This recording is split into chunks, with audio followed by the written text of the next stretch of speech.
Hi there. Just recently I watched two videos, one by Fred and one by, I think his name is Chris, McGoodwin. Fred, BigStar1000 obviously. And they had a little showcasing of synth-pop, electro-pop. And I'm jumping on the bandwagon here. In the background playing is a fucking obscure record that when I put this on Discogs that I own it, I immediately got a response, someone wanted it. Nah, I ain't giving this away. This is Subtle Hints, 14 electro-pop tracks from undiscovered new bands. These are basically demo tapes sent to this guy who started a record label. And they're amazing. I'm trying to turn it down a little bit.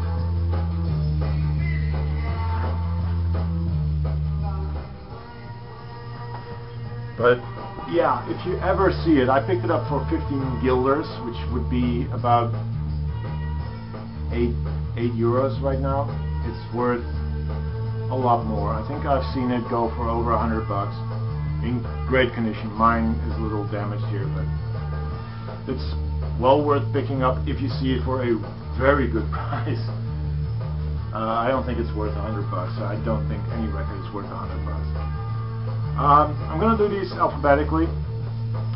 There's going to be some really obscure records in here, but also some records that are well known. So it's a mix of a lot of things. I'm going to start off. I did this as a post-punk pearls video. Thinking back, it's not really post-punk, but it's very minimalistic electronica. It's Ami Marie, Verrückt nach Glück. Killer stuff. Pretty expensive record. Very fucking rare. 7 inches are expensive as well, and I was so damn lucky to find two 7 inches the same. I gave one to a friend at a Goodwill for, what was it, 50 cents? And the 7 inches already go for about 20 bucks. So obscure German minimal electronica, hasn't been reissued, will probably eventually be reissued. It's on the Areola label, so I don't know why it was never reissued. Really killer stuff. This is I believe a British band, or I don't know, it's called Berlin Blondes, self-titled album.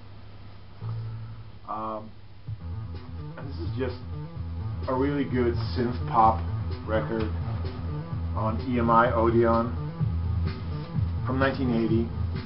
I mean, the cover alone, it kind of tells you what you're going to expect, and it's basically that. Next up is Clan of Cymox. This one is released under the name Cymox. A Dutch band, I think from Rotterdam. They were eventually signed to 4AD and had a sound that comes very close to what New Order does. Very New Order-like. This is one of those, you know, featuring a biography in Dutch. But it's a great band, but it's not a killer band. It's just something I wanted to show. Clan of Cymox. This is Dalek, I Love You. As far as I know, the band sent out this original sleeve, and it had Dalek, I Love You written on it. But the guy who sort of put the sleeve together, in the end, he left the Love You, so it's Dalek I. Doesn't make sense, but anyway, the album is called Compass, and this is very good, more artsy kind of synth pop. And this is their debut album on Backdoor Records. Great stuff. This is an American band, Dada or Data, opera electronica, a little bit like Devo, but not as good. I like Devo more. But yeah, this is very good. They have 3 albums out. I have 2 of them. Hopefully I'll find the 3rd one. This is from 1981 on Polydor. So, killer stuff. Next up is Deutsch-Amerikanische Freundschaft, but Fred showed the electronic part. I'm going to show a record that has nothing to do with electro pop or synth pop, because it's none of that. It's their debut album called Produkt der Deutsch-Amerikanische Freundschaft, or Product of the German-American Friendship. This is from 1979, and it's like you mix German post-punk with krautrock, and this is what you get. This is fucking killer stuff. It's my favorite album by them, by far. I love the synth sounds, but this is way more original. They were a band instead of just a 2-piece, but just a killer record. Original copy, by the way. Some more German stuff is Die Dollhaus und die Marinas. This, I believe, has recently been reissued by what was it, Bureau B or something, a German label, a reissue label. This is an original copy on the Atatak label. Hopefully I can show it. That's side A, and this is side B. It's a Broken Heart. I love the fact that they just glued a torn up label on the vinyl. Atatak is a killer label. If you ever see anything by Atatak, just grab it. It's most of the time very fucking experimental, very out there. This is probably the most commercial record on, or most commercial band on that label. It's highly electronic. It's got a hit with Fred from Jupiter. You need to check that out. That's killer stuff. Good album. Next up is the backing band of Gary Numan. This is called Dramatis, for future reference. It's very much a band that sounds like Gary Numan. I mean, this is from 1981. They had already played a couple of years with Gary Numan, so his sound can be heard on here. I don't know if this is the album that features a couple of tracks where Gary Numan does some vocals. Yeah, there's one song where Gary Numan does lead vocals, and I'm sure he does backing vocals in a lot of these. This is just a great synth album, sort of leaning towards the new romantic scene, which I love as well. Talking about Gary Numan, I have to show this one. This is a debut album under the name of Cube Army. It's a little more like punk meets electro, and it's really awesome. This is the American release on Atco.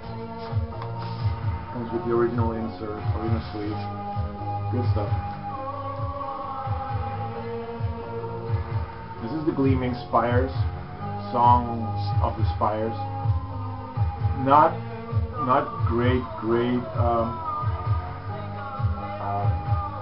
synth pop, but it's basically a project started by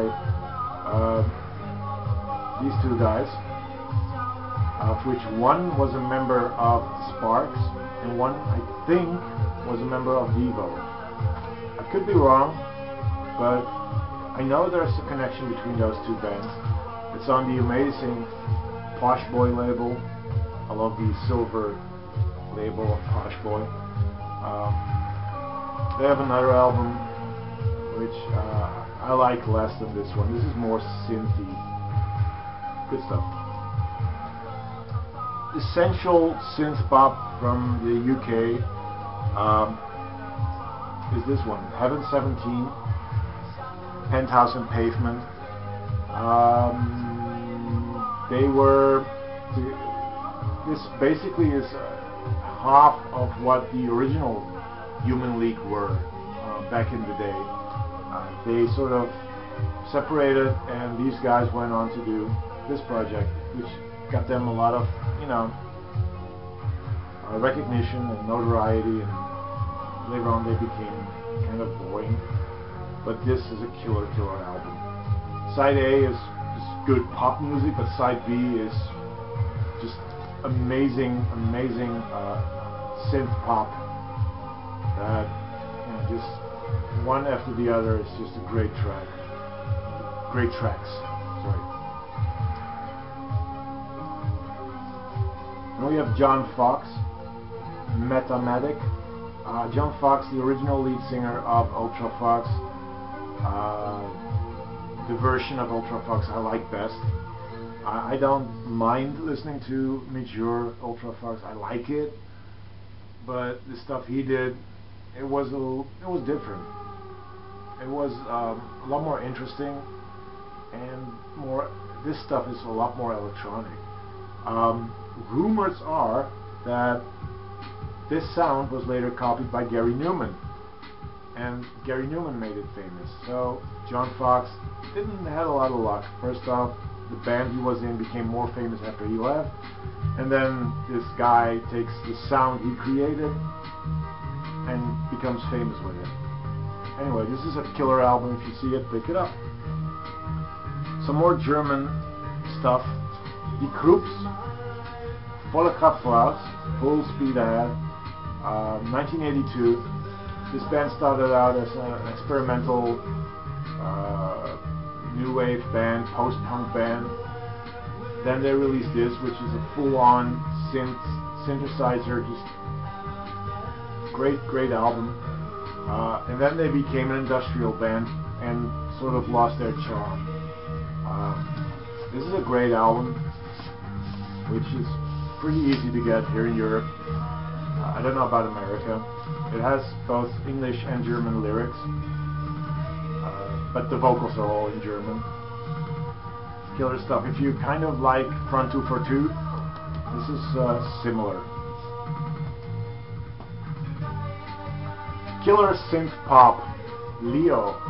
The album is self-titled, but it has the hit Amoureux Solitaire and Banana Split, which is fucking awesome.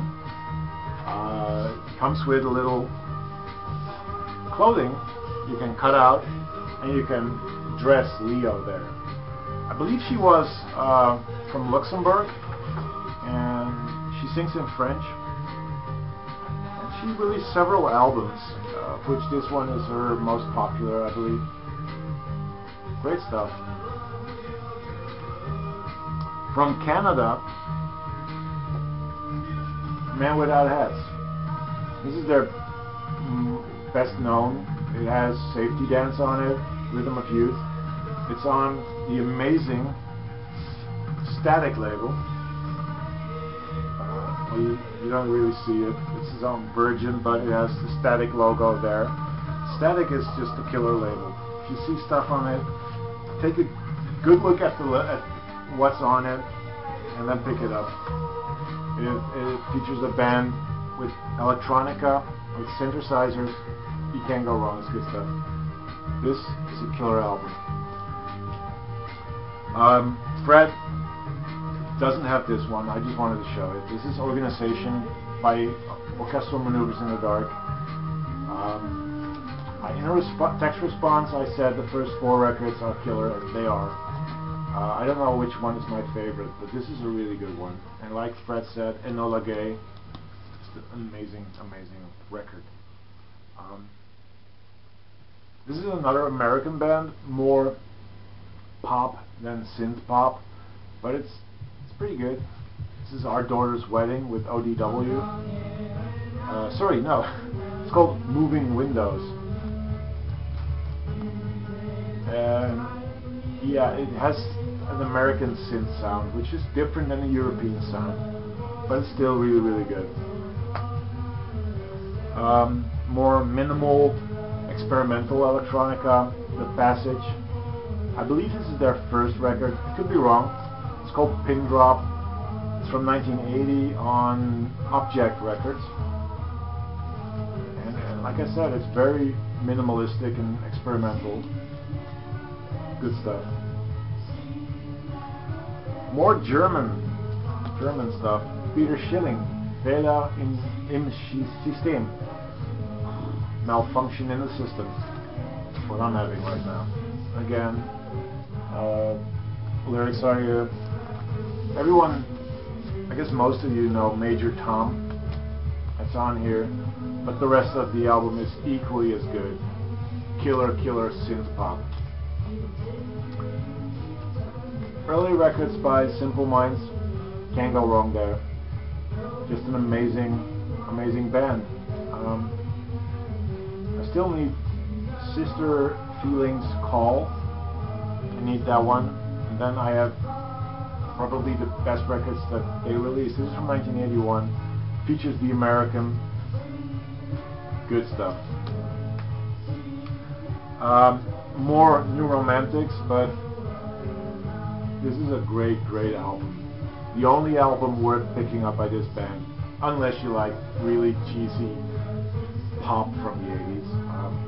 This is Journeys to Glory by Spandau Ballet. I have to say it's very homoerotic music. It's about, I don't know, especially the song Muscle Bound. It's killer stuff. It is. It's really great album. And if you always think like Spandau Ballet, gold, don't like that, this is an album you should pick up, really. Here we got some Belgium stuff.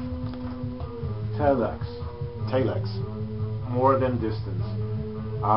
Telex, they sort of were the laughingstock back in, what is it, 1982, when they participated in the, or was it 1980?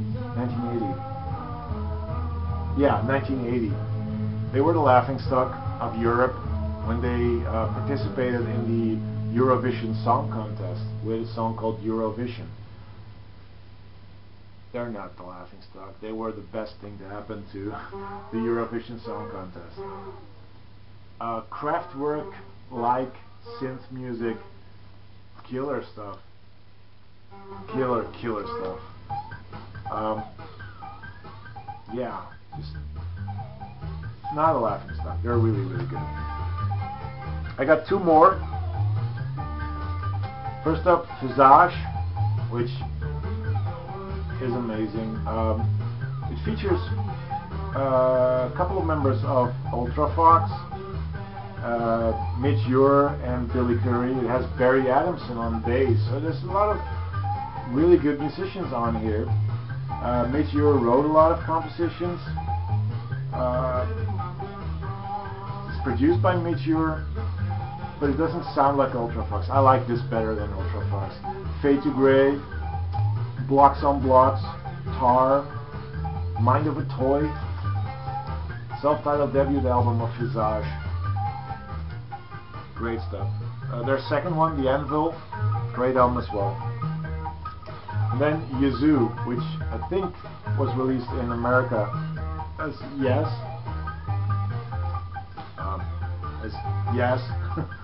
Upstairs at Eric's. Can't go wrong. Vince Clarke, after he left Depeche Mode, started his band. Elsa Mayeto's vocals. Help is done by Daniel Miller of Mute Records, who was in The Normal, another synth classic. This one's got Don't Go, Only You,